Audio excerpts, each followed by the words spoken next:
Good morning and welcome to Teaching Students How to Make Inferences Through Modeling and Dialectical Journaling. Today we will look in depth at teaching one cognitive comprehension strategy, making inferences. How many of you feel teaching inferring is one of the most difficult things to do? Yes. Helping students to understand when they are making inferences is challenging, but after today, you should feel more equipped to teach this strategy successfully. If at any point you have any questions or have something to share with the group, please feel free, as this is a supportive environment and we're all here to learn. A portion of this presentation of making inferences was developed at the Children's Learning Institute with Texas Reading First funding from the Texas Education Agency. I have adapted it for us and have included dialectical journaling as one instructional routine that can be used with teaching inferencing. Materials that you will need for today's training are in your folder. Handouts 1 through 7 are in order in your folder. You will need your TE, the text that I've provided for you, a writing utensil, and your session reflection sheet that's in blue. Please go ahead and pull out handout 1 and your session reflection sheet, as we will use these throughout the session today. Take a moment to read this slide to yourself, please. Provide time for participants to read. Why is this funny? And then I'll take answers from the audience and encourage them to explain and expand on their thinking. And then I'll paraphrase their answers in the following manner. You inferred that the boy was thinking about a VCR or DVD player. The text clues in the joke that helped you to make that inference included the symbols, as well as the words fast forward and rewind. You also used your background knowledge of DVD or VCR players. You know that these are the symbols on recording machines and what those symbols mean. When we infer, we use clues from the text or situation along with our background knowledge. Making inferences helps us to achieve deeper understanding of every text we read. In their book, Harvey and Goodvis say, inferring is the bedrock of comprehension, not only in reading. We infer in many realms. Our life clicks along more smoothly if we can read the world as well as text. Inferring is about reading faces, reading body language, reading expressions, and reading tone, as well as reading text.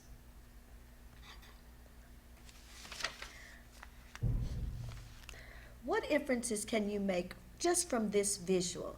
Using your background knowledge, what you know about, I won't give it away. Just what inferences can you make just based on this visual? Look at it for a moment, think about it, and then talk about it with your table. And then we'll share out.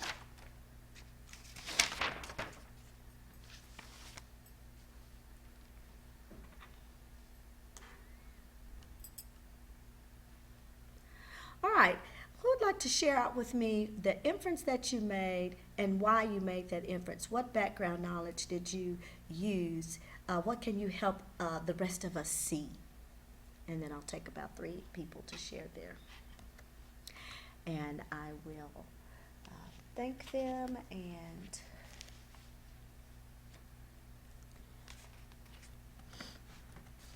okay. Our learning goals for today is to clarify the importance of making inferences, explore modeling how to make inferences, practice using our core program TE and dialectical journaling more effectively to teach making inferences. And we're going to plan and practice a strategy introduction lesson for making inferences using dialectical journaling. Before we get started, let's review the pieces of the comprehension puzzle. Today we will take an in-depth look into inferring, but that is only one piece. The other pieces work simultaneously, and proficient readers use many comprehension strategies at once. The other pieces to the comprehension puzzle are reading with purpose, self-monitoring and making adjustments, making connections, using background knowledge, asking questions, making inferences to create meaning, drawing conclusions, creating sensory images or visualizing to create meaning, clarifying, determining importance, summarizing and paraphrasing, synthesizing, using contextual or morphological clues, text structures or story structure, and using fix-up strategies.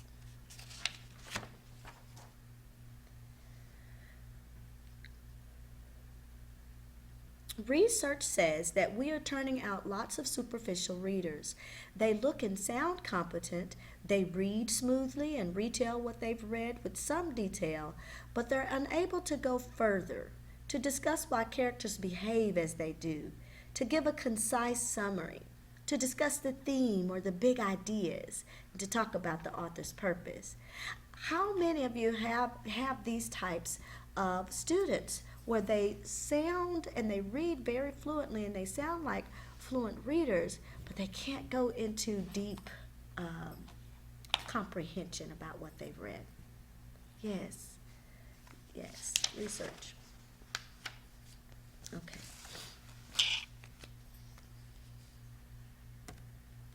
So, why should we teach our students to make inferences?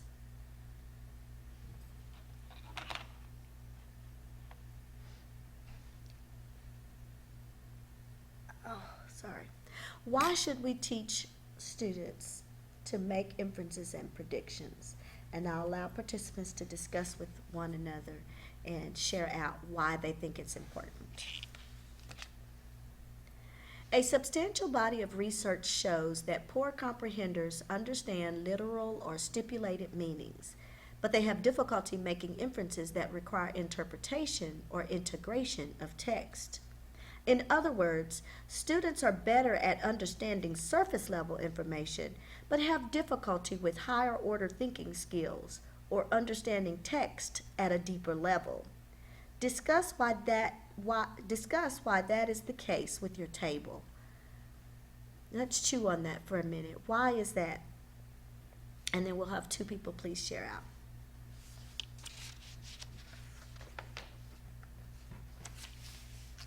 We teach students to make inferences and predictions while reading because it helps them to achieve deeper understanding of text. In studying the effects of teaching narrative comprehension strategies to first graders, Paris and Paris found that teachers can promote strategies for making inferences about character dialogue, predictions, or themes. They can teach children strategies for integrating information, and teachers can facilitate the generation of higher order questions that help lead to deeper understandings. The study demonstrates that comprehension of just first graders, even students who cannot decode well, can be promoted through explicit instruction about reading strategies and text structure. It is also noted that when proficient readers infer, they are more able to remember and reapply what they have read, create new background knowledge for themselves, discriminate and critically analyze text and authors, engage in conversation and or other analytical or reflective responses to what they've read.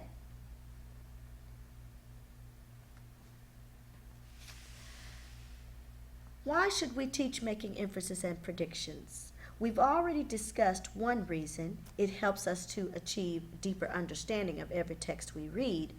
A second reason is that making inferences and predictions is such a foundational strategy that it has been made part of our state curriculum. We find it in several of our TEKS. And now allow participants a moment to review the TEKS.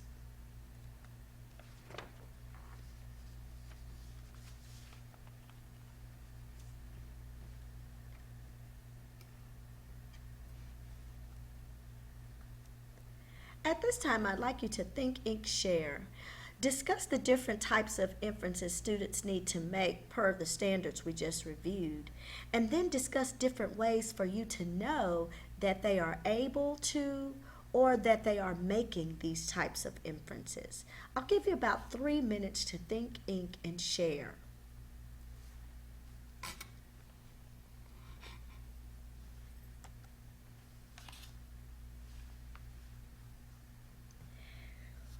Again, why should we teach making inferences?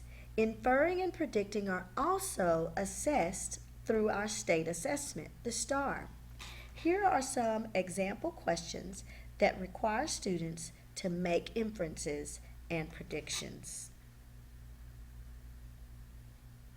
We see that just as you have just shared, that there are many different types and levels of inferences students need to make. They make inferences on a word level, such as in paragraph 2, the word expand means. They make inferences about theme. What does the character learn? They make inferences about the whole text. What can the reader infer about blank from this excerpt? They make inferences about what a quotation shows. For instance, in a literary nonfiction, if someone had a quotation, they would infer what that shows about the person. They make inferences about organization. The poet organizes the poem by. So there's many different levels and many different types of inferences students need to make. And these are just a few STAR question stems that focus on making inferences and predictions. Here's another important reason for teaching students to make inferences. When readers infer, they achieve greater satisfaction from the reading experience. When children are explicitly taught inferential skills, the enjoyment of the task of reading is enhanced and is therefore more likely to be undertaken readily, even by students who may have initially found reading difficult. How many of you have students who say they don't like reading? Yes, we've all had those students that say they find reading boring or that it's too hard. You know, it's a hard task for them. But when they are taught how to infer and see all the things that the author doesn't say, then research has shown that students find enjoyment of the task of reading and their attitudes about reading change. So we've discussed many reasons we want to teach the strategy of making inferences. Let's think about those reasons. 1, making inferences and predictions deepens our understanding. 2, it is a large part of our state standards. 3, it's assessed on our state assessment, the STAR. And 4, we have a greater sense of satisfaction when we infer while reading. Of these 4 reasons, which is the most compelling to you? Why do you think it's important to teach the strategy of making inferences? Please get your handout 1, A Window on My Thinking. Throughout the presentation today, we're going to be completing an exercise called a window pane. The paper is divided into 4 quadrants like a window pane. At various points, we will stop to process the information we've discussed. Let's look at the first square now. Reflect on the reasons we teach making inferences and predictions. Write about or draw a sketch that represents the reason that is most compelling to you. I'll give you 2 minutes to do that, and then we'll do a quick table share so that you all can share your reflections.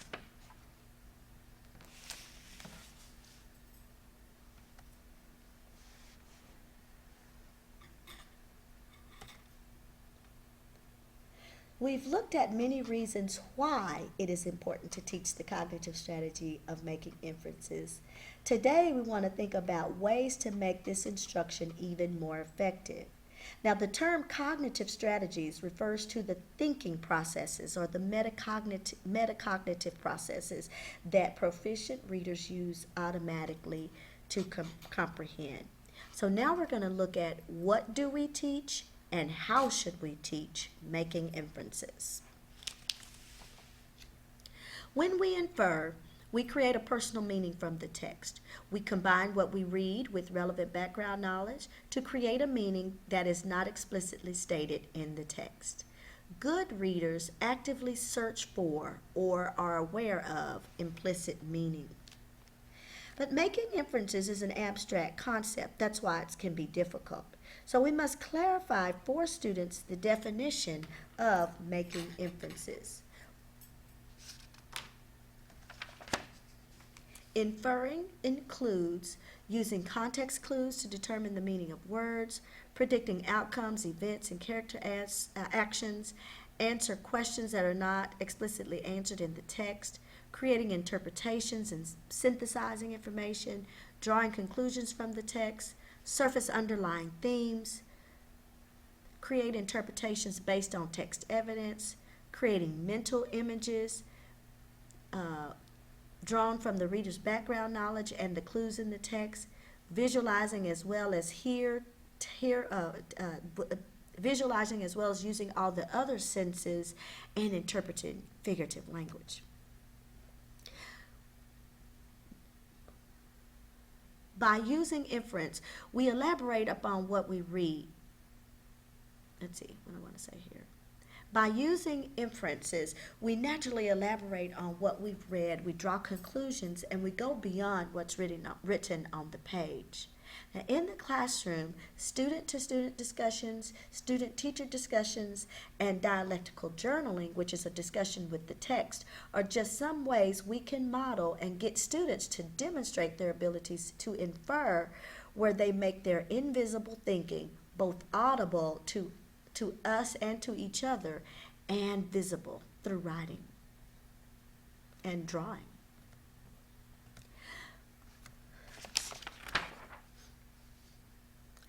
I want to briefly give you a little background on dialectical journaling. It can take many forms. I want to give you some background on dialectical journaling. Dialectical journaling is based in the Transactional Theory by Louise Rosenblatt, where it is a interaction between the reader and the writer of a text. Dialectical simply means conversation, a conversation between two. So so dialectical journaling is the conversation between the reader and the writer. And it can take many forms. It's a relationship and discussion between the readers and the text, as I said. It's engagement that creates meaning in all genres, fiction, nonfiction, poetry. It contains the student's personal reactions which occur at the moment they are reading the text. So that's a during reading time. Students ask questions, make comments, make inferences, and record their ideas to the part of the text that they found interesting as they are listening to their brains talk. By the time they have finished, this column of their conversation represents an intellectual history of their reading experience. It shows them how much that they stop and thought about and the questions that they've had. Now, young adolescents need a lot of teacher modeling and practice before they're able to use this technique independently. The benefits of dialectical journaling is that it slows down the reading process so kids can take notice and reflect on their thinking and their reading. It helps readers keep track of their thought processes while reading, which can be important for discussions, writing, and even standardized tests. It's something that all students can do. It's a great tool for individualized instruction because they're leaving tracks of their thinking. The depths of responses will vary, but every student will be able to access every text in some way. Dialectical journaling builds confidence for insecure readers and takes good readers to new levels of interpretation. Here are some different types of dialectical journaling, how it could take many forms. This is an example of one that was written like in a notebook paper or maybe in a journal, where they put the quote from the text on one side and what they're analyzing on the other. Notice how when students analyze text, they naturally make inferences, as well as notice other things in the text. Another example, quotes from the text. Here we see asking questions, their reaction to text, and observation of author craft and connections, as well as questions. And here's one that shows the quote from the text on the one side and their inference and commentary on the other side. I call this the TIC strategy. TIC, T-I-C, text, inference, commentary. So here they're inferring that "and" was bold, and then they provide the text evidence and then include their commentary. So it really allows them to expand on their thinking. Okay, so today we're going to practice making inferences, and we're going to practice it through using dialectical journaling. So I wanted to give you an overview of dialectical journaling before we go into our cognitive strategy routine. Any questions about dialectical journaling? Sure, so everybody already uses a form. How many of you use a form of journaling already? Okay, and for the younger grades, it could be beneficial if you already have some selected quotes cut out, and they can paste it on one side, and then they make their inference and commentary on the other side. Okay. Now, when we introduce a new cognitive strategy to our students, we must do so in a way that it's direct, systematic, and most of all, explicit. Students should understand what the strategy is and how it helps them understand. Comprehension instruction should use modeling, thinking aloud, questioning, and other techniques to promote active construction of meaning. We have developed a routine to introduce and practice new cognitive strategies. We use a gradual release of responsibility model to teach our students the use of cognitive strategies. It is important that this instruction incorporates the features of effective instruction, which are explicit instruction with modeling, systematic instruction with scaffolding, multiple opportunities to practice, and immediate and corrective feedback.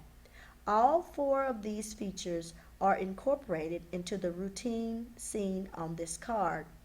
This routine is a step-by-step process, so let's go ahead and review it now. Please take out handout number 2 and take 1 minute to review the steps. And I'll allow participants 1 minute to read the handout.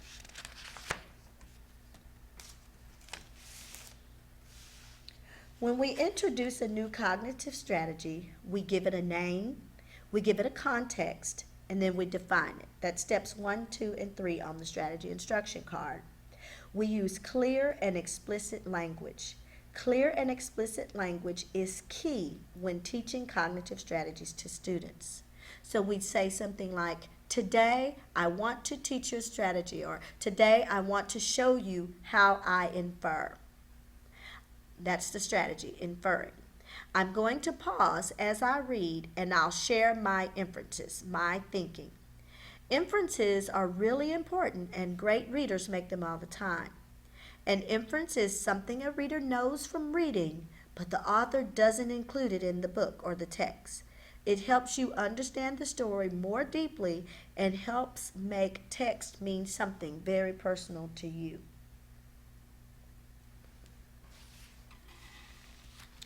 Colleen Beers puts it another way. I want to offer you a couple of different ways to look at this. So first you decide on what specific strategy you want to model and what text to use. So if we're gonna model inferencing, and we decide what text we're going to use. Next, you want to tell your students exactly what strategy you'll be practicing while reading. So today I'm going to be making inferences. So begin with a direct statement such as, while I read this, I'm going to practice making inferences. Yeah, scratch out what I just said. Okay. Listen to how I use the text clues to think about the text. So then you'll do a read aloud, and you'll read the passage to students, modeling the strategy you are using.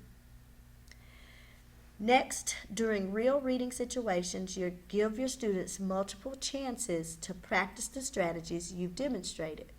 Readers need time to practice strategic reading with peers while you listen in and coach them as needed. You'll continue modeling as students' needs indicate or when the genre changes. And then finally, you'll give students opportunities to try the strategy without your coaching and support. This shift from you doing and students watching to students doing and you watching is critical. So this is how you teach it. This is in everyday language here, how Colleen Beers offers it.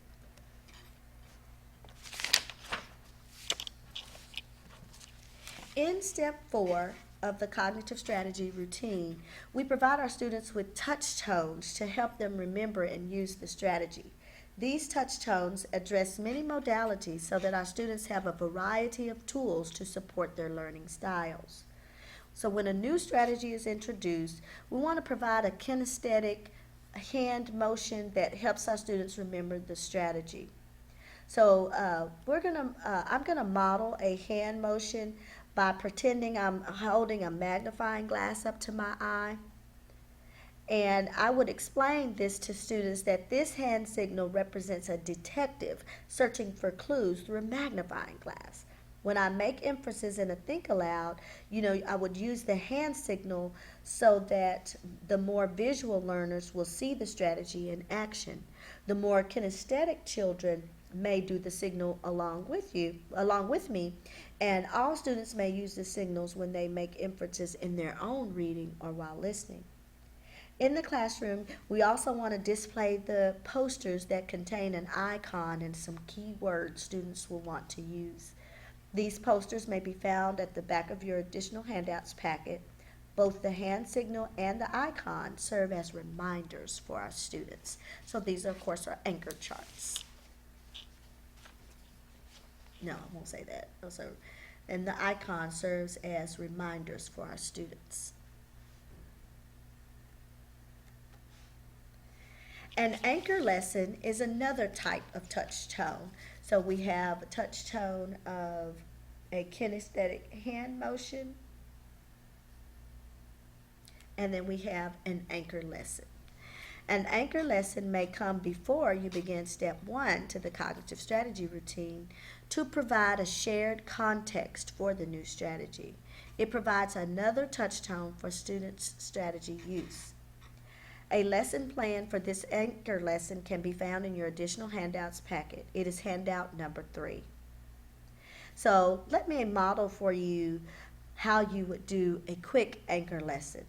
So you come in and slam books down on the table, cross your arms and make an angry face. And then I'll ask the class, how am I feeling right now? And how do you know? So I'll ask a few participants to share their thinking. And then I'll say, great, so you used the clues of slamming the books, crossing my arms, making a mad face, together with your background knowledge of what angry people do to infer that I was angry. I did not explicitly tell you that I was angry. And so you want to help students see that we make inferences all the time. We make them when we try to figure out how someone is feeling, to understand what someone is telling us when we're watching movies, reading books, or looking up things on the internet. And I think it's helpful also if we could create an anchor chart to go with our anchor lesson also.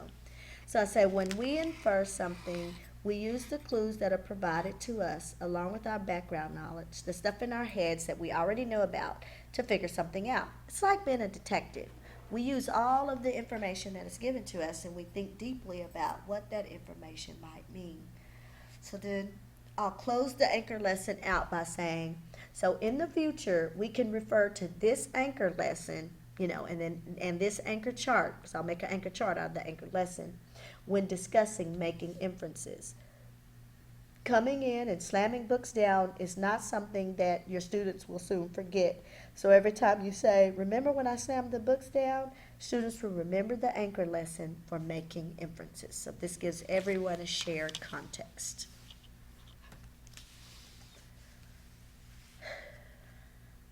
Let's see. All right, so notice the explicit language we used in the anchor lesson. We're going to continue to use that explicit language as we teach students to make inferences while reading. Sometimes, as teachers, we don't always use explicit language like we sometimes set out to do. For example, if we say, for example, making inferences has sometimes been referred to as reading between the lines. Now, this can be confusing for kids as this quote expresses. In fourth grade, I asked my teacher to show me how she figured out a difficult ending. She smiled and said, "Chris, you need to read between the lines." So I skipped happily back to my seat, thinking I had been given privileged information. I opened my book only to find, to my disappointment, that between the lines was just white space. So telling students to infer or to read between the lines isn't helpful. We must explicitly model this for students. We must explicitly model for students how to make inferences while reading. Often when we teach these cognitive strategies,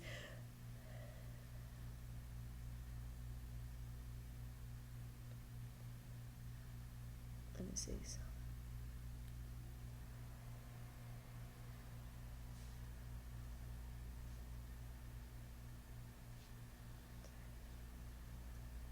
As author Chris Tovani says, when teachers use phrases like read between the lines, make an inference, draw conclusions, think harder, they're actually not showing students how to infer.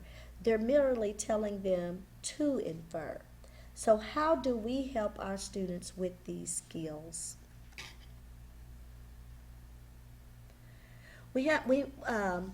Research suggests that we're to carefully choose text and preview them to determine areas where we must infer to understand, and to explicitly think aloud the relationships between the text clues, background knowledge, and our inferences.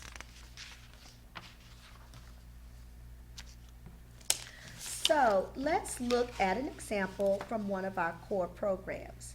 I selected this example story, Going Someplace Special by Patricia McKissick, and it comes from our 5th grade Texas Treasures book.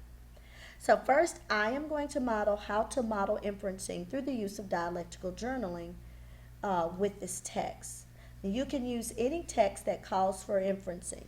Dialectical journaling is just one way you can use to have students think, ink, and share their inferences.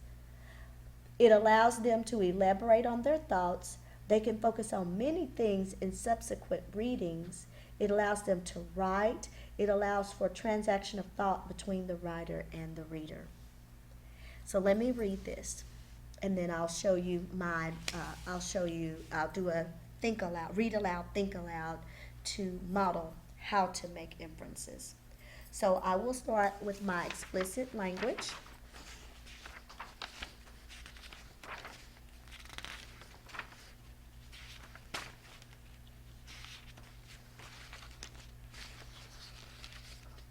So I will say,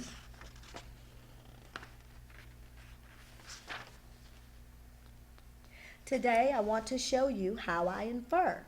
I'm going to pause as I read, and I'll share my inferences, my thinking. Inferences are really important, and proficient or great readers make them all the time. An inference is something a reader knows from the reading, but the author doesn't include it in the book. It helps you understand the story more deeply and helps make text seem something very personal to you. So, of course, if I in a classroom, I would have this text up on a board, and I would have my dialectical journaling on my Elmo. And as I was reading and I was doing my think aloud, I would write the text on one side and my thoughts and inferences and questions on the other. So I will read this text, and then I will show you where I would have stopped and made the inference on the next slide. Trish Ann was about to burst with excitement. Crossing her fingers and closing her eyes, she blurted out her question. So I'm going to go ahead and go to where I made my first entrance. All right, so my inference is Trish Ann was excited and maybe a little nervous, excuse me, about asking her question. Crossing her fingers means she was wishing or hoping she got the answer she wanted. My background knowledge of what people do for good luck, crossing their fingers, helped me to understand this.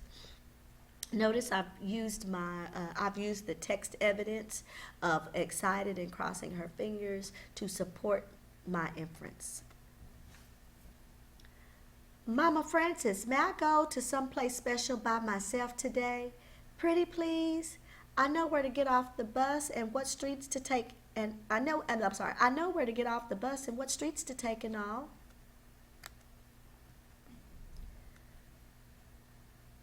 So Trisha Ann must not have been able to go to this place by herself before. I think this because she asks if she can go by herself today and explains that she knows the way. Also, I'm thinking Trisha Ann is feeling like she's old enough to go by herself. She asked, so she must think there's a possibility that Mama Francis will say yes. And this seems like it's important to the story, maybe the conflict and the setting.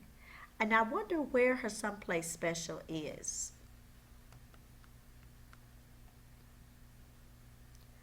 Although it had another name, Trisha Ann always called it someplace special because it was her favorite spot in the world.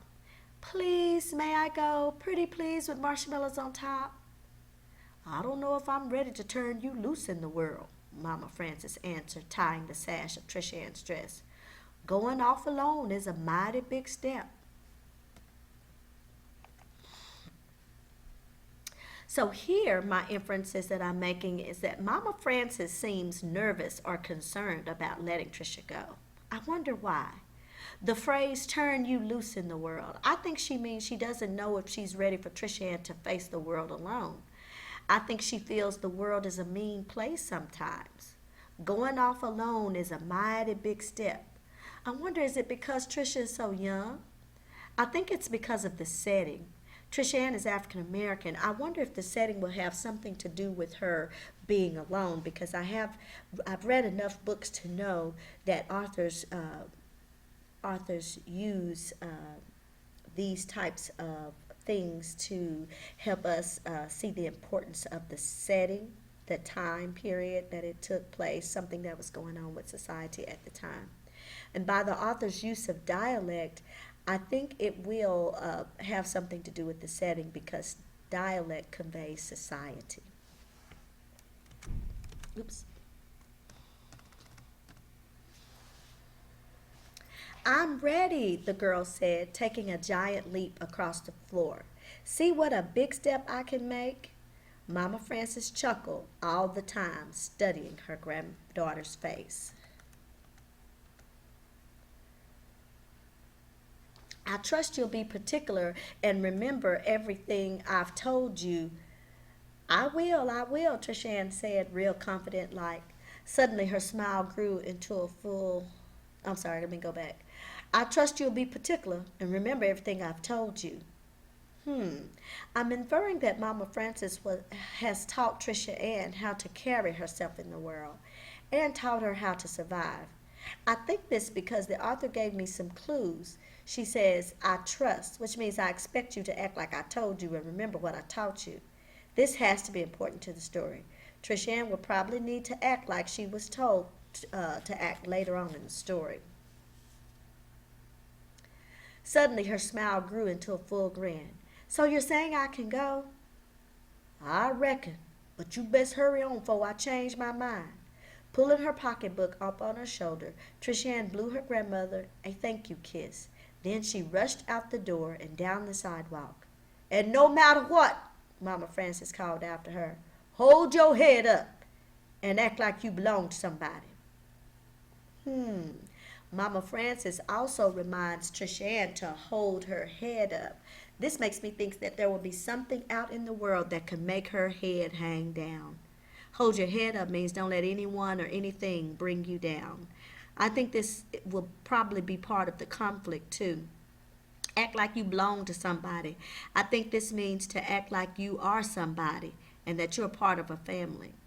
Maybe someone or society will make her feel like she doesn't belong. I think the author's message here is to take pride for who you are and where you are, because that is something no one can take away from you. Let me fix that. All this typing. Let's see, I think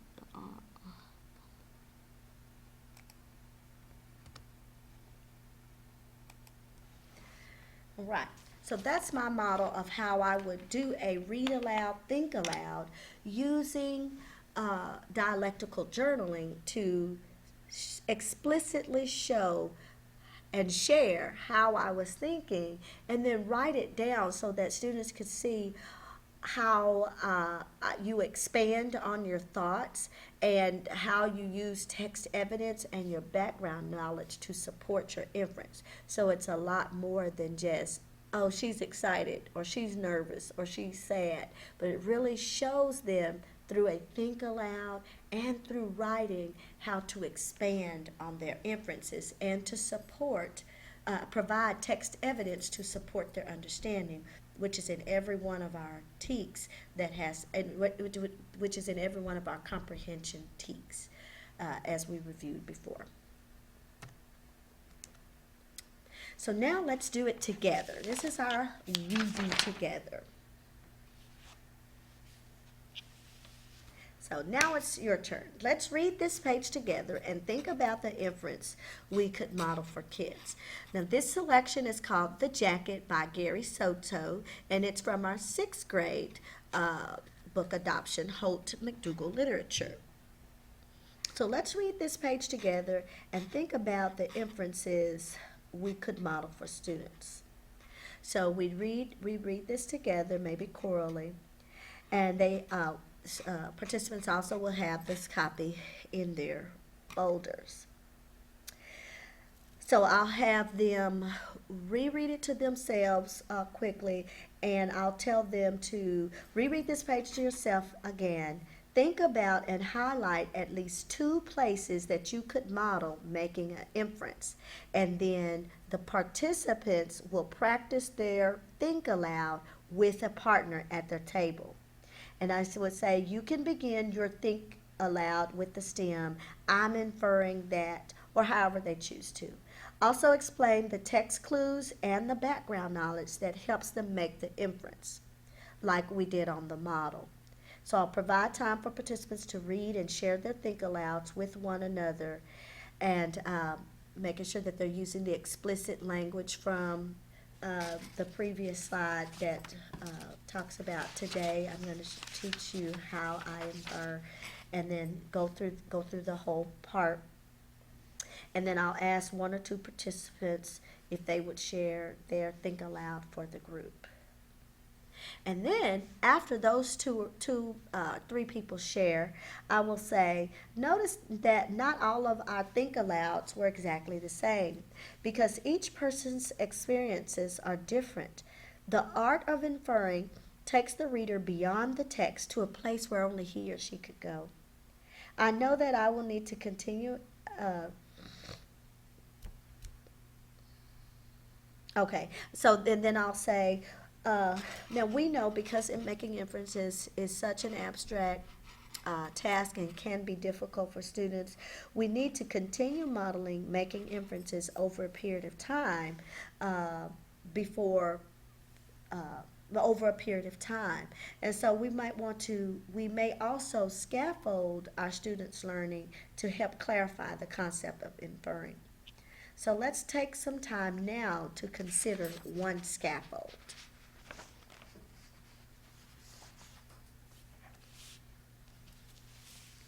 The concept of inference might be confusing for some students. This scaffold helps to clarify what an inference is. So we've modeled, we've practiced some together, and now we also know we need to prepare for student scaffolding so that they can have the best success that they can have. So modeling how we make inferences will help students to see how we, as proficient readers, apply the cognitive strategy. For some students, however, this concept will remain ambiguous. We're now going to model a scaffold for making inferences which provides children an opportunity to explore a text by using text explicit and text implicit thinking processes. It is a child-centered strategy that allows the teacher to guide children both to the ideas in the text and to the processes involved in getting those ideas. To demonstrate the scaffold, we will use this book, Frog and Toad Are Friends by Arnold Lobel. This lesson plan was developed to be used near the beginning of a study of making inferences, when students still need a great deal of support. The same type of scaffold can be used with a story from your core program or any text that you choose. You have a copy of this lesson plan and this book in your handouts packet. This is handout number 5. Let's take a moment to look at it now. And I'll provide time for participants to locate the lesson. I would introduce the book according to the lesson plan. The purpose of the scaffold is to clarify for students that both explicit and implicit information can be found in text. When reading, we're constantly making meaning. If we think about what we understand about the text, which is monitoring comprehension, that information is either explicit or implicit.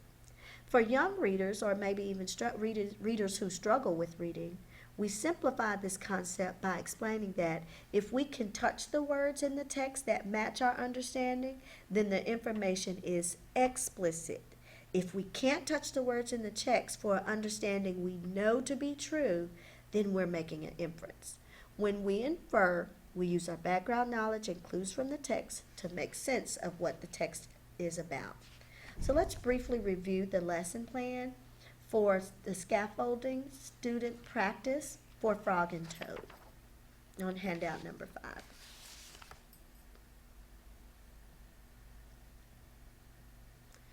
All right, let's read the first page of Frog and Toad. Now, why does Toad finally get up? That's our essential question. That's our purpose for reading that we set before we before we do the whole scaffold lesson. That would be our seed question, our essential question, our comprehension purpose question. Okay, so Frog ran up the path.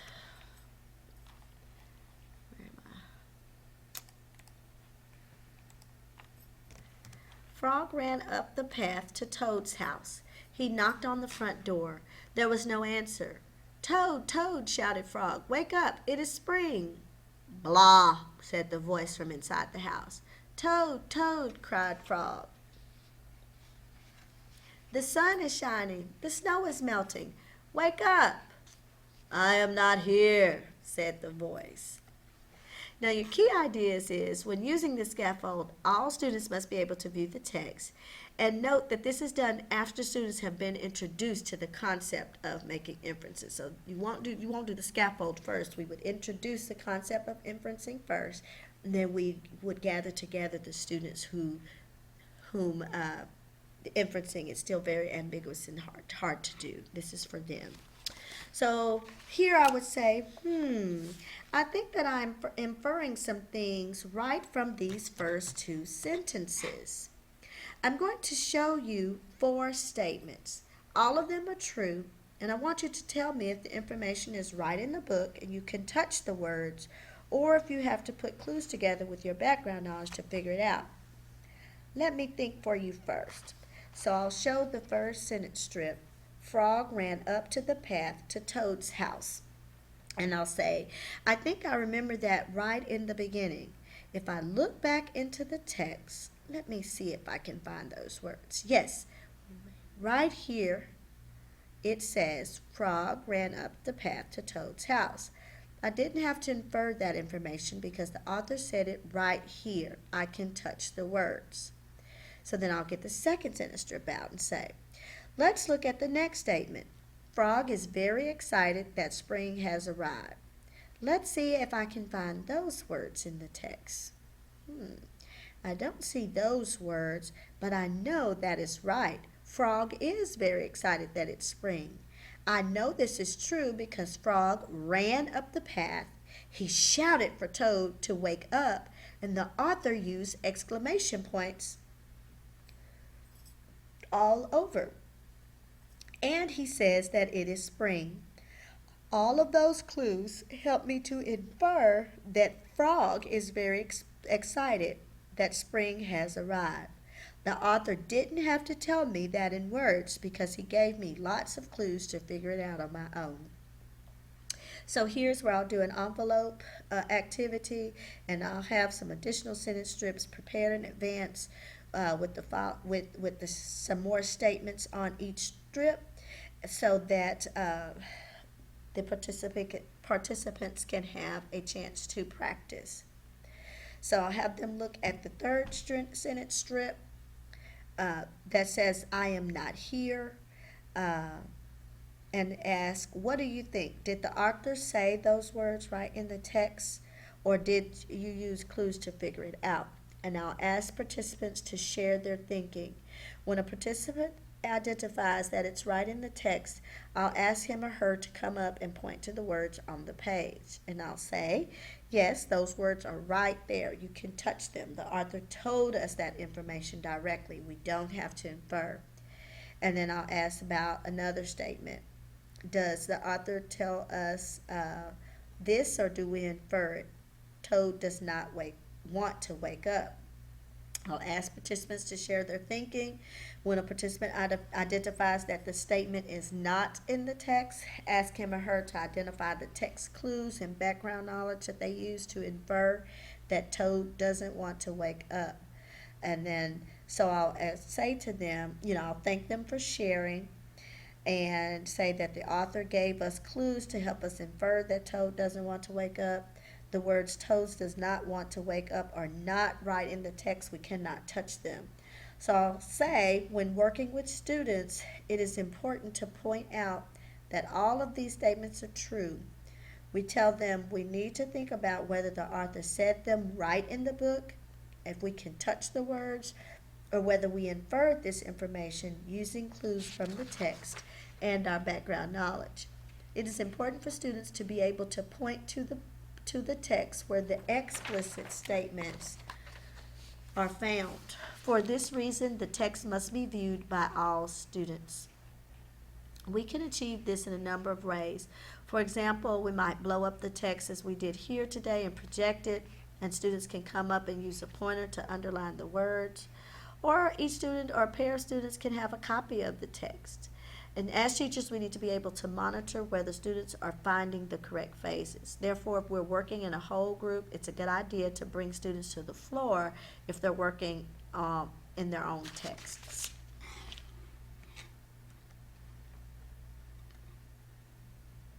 Here you can see a planning tool for teachers. This is not a worksheet for students.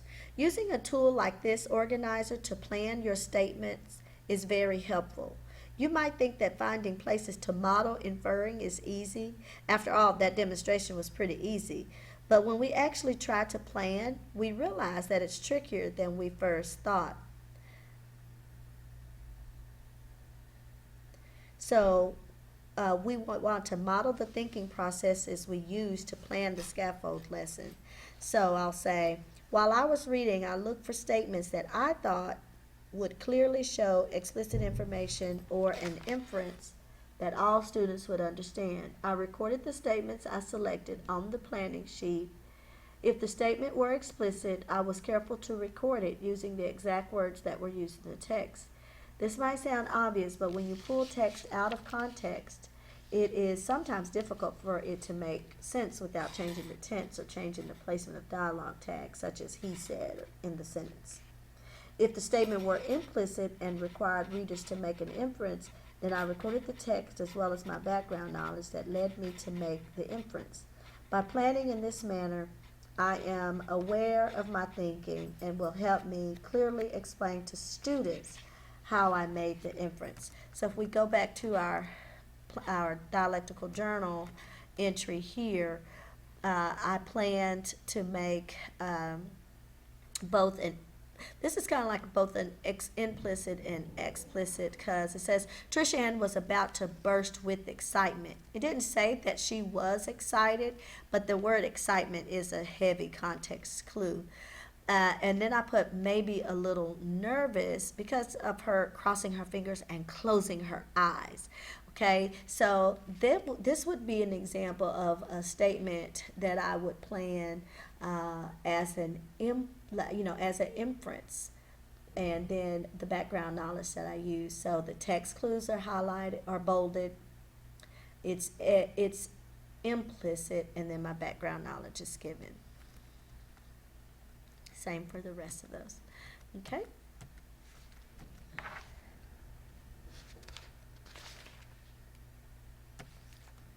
All right, let's try planning some statements together. Our, so let's read the text, and then I'll read the text aloud to you. While I am reading, try to come up with 2 statements. Remember, we will need a variety of right there or explicit statements, as well as inferential statements. So try to think of one each, one explicit and one implicit. So then I'll read that, and then have them use this planning sheet to come up with the part of the text and the text clues and the background knowledge, and they will tell me if it's implicit or explicit. So they get practice at planning for inferring here. All right. And now for you do. So I'll say your turn.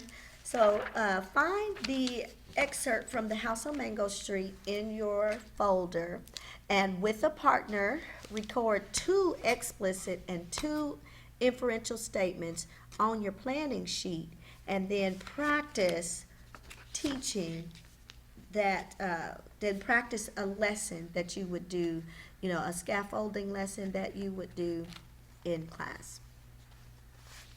So I'll give them about 6 to 8 minutes to read the house and practice the 2. Find the 4, and then for them to practice it with each other. So that's the I do, we do, you do.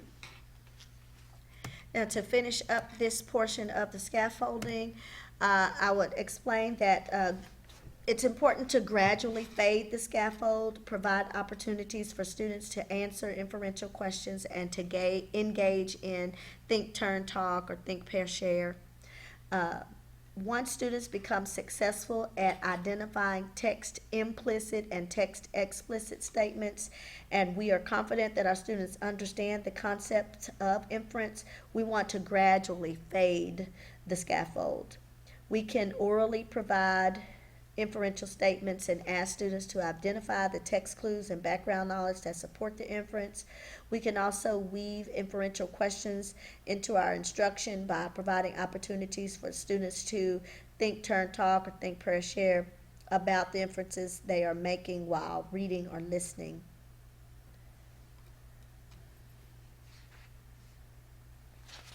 Okay.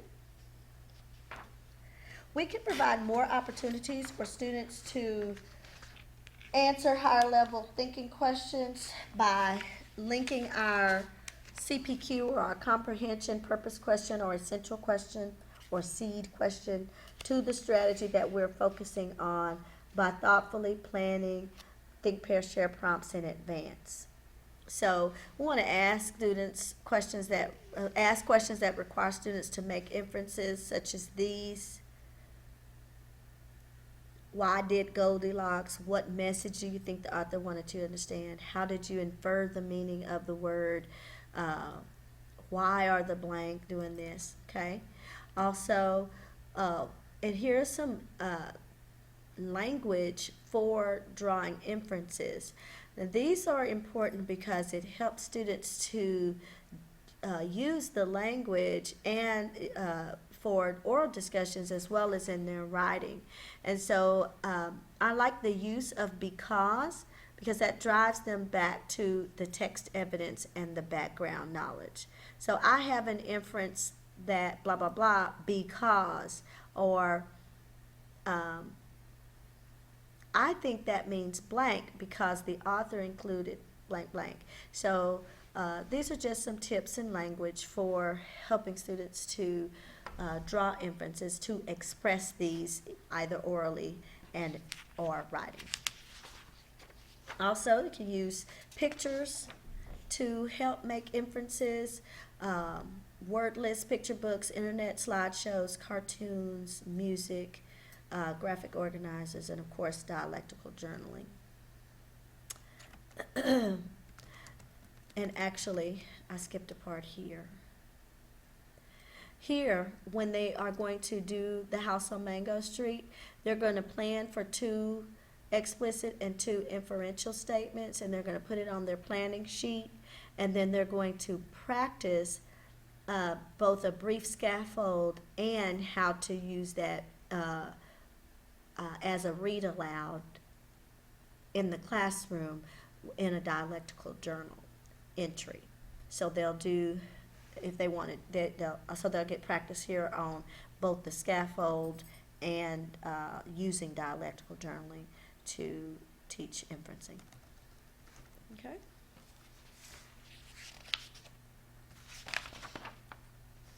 All right, reflect on what we teach when we teach making inferences and how we teach it effectively. Draw or write notes that will help you remember the important points of this portion of the module. So that will be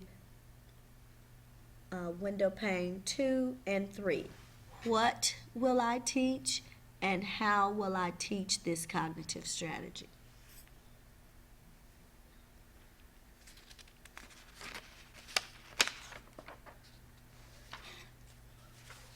Okay. Then it'll be time for a break. So I'll give them 10-minute break. And then we'll come back and we're going to look at a brief example of how making inferences aids our expository text comprehension.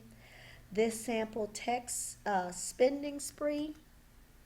Oh, I'm sorry, I'm sorry. So we're going to take I wrote it down. Let's see. We're going to look at a brief example of how making inferences aids on expository text comprehension.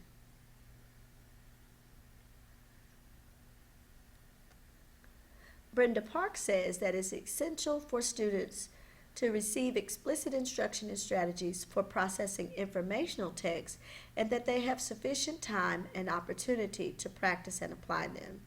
And so we know that we read narrative text differently from expository text, so we do want to take a brief look at how we make inferences in expository text as well. And then I'll say this sample text, Spending Spree, is from our 9th grade literature book. And so we'll begin reading some of these together.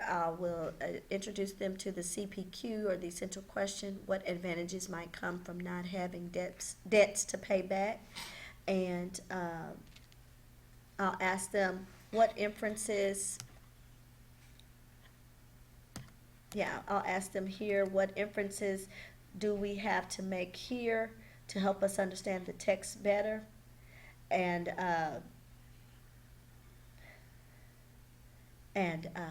they'll share a couple of their inferences, and I'll say, notice that we're making inferences from both the text and the text features. When we infer, we use all the text features provided to us by the author.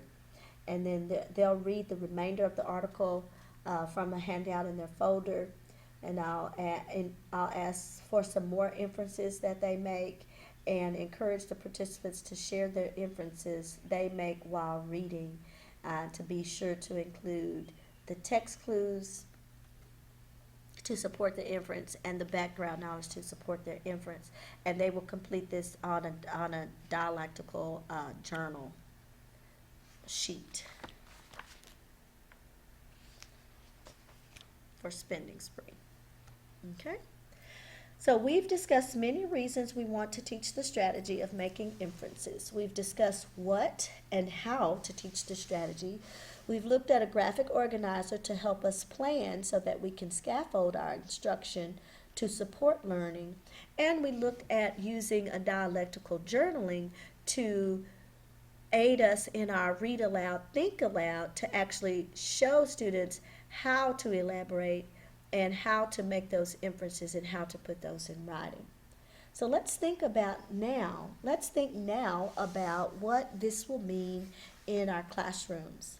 So let's take out handout number 1. You have a single square left in your window pane. We're going to use it to write an intention statement, a promise to ourselves to make a change or maybe even a slight adjustment in your classrooms. For example, we might say, I intend to use more explicit language when explaining strategy use to my students. You're going to write your own intention statement. It will be more powerful the more specific you are. So reflect on the changes you might want to make in your practice after today's session. Write an intention statement beginning with the words, I am going to.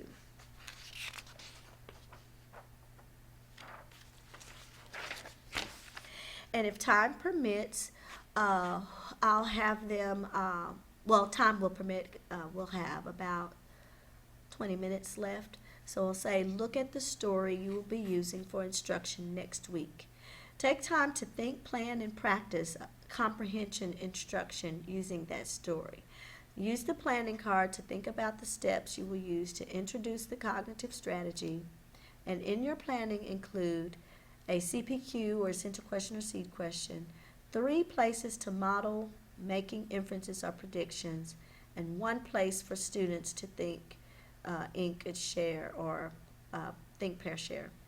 And then practice your think aloud, modeling making inferences while reading. Practice that with a partner. And this is how we will close. What I like in a good author isn't what he says, but what he whispers. And there's my references.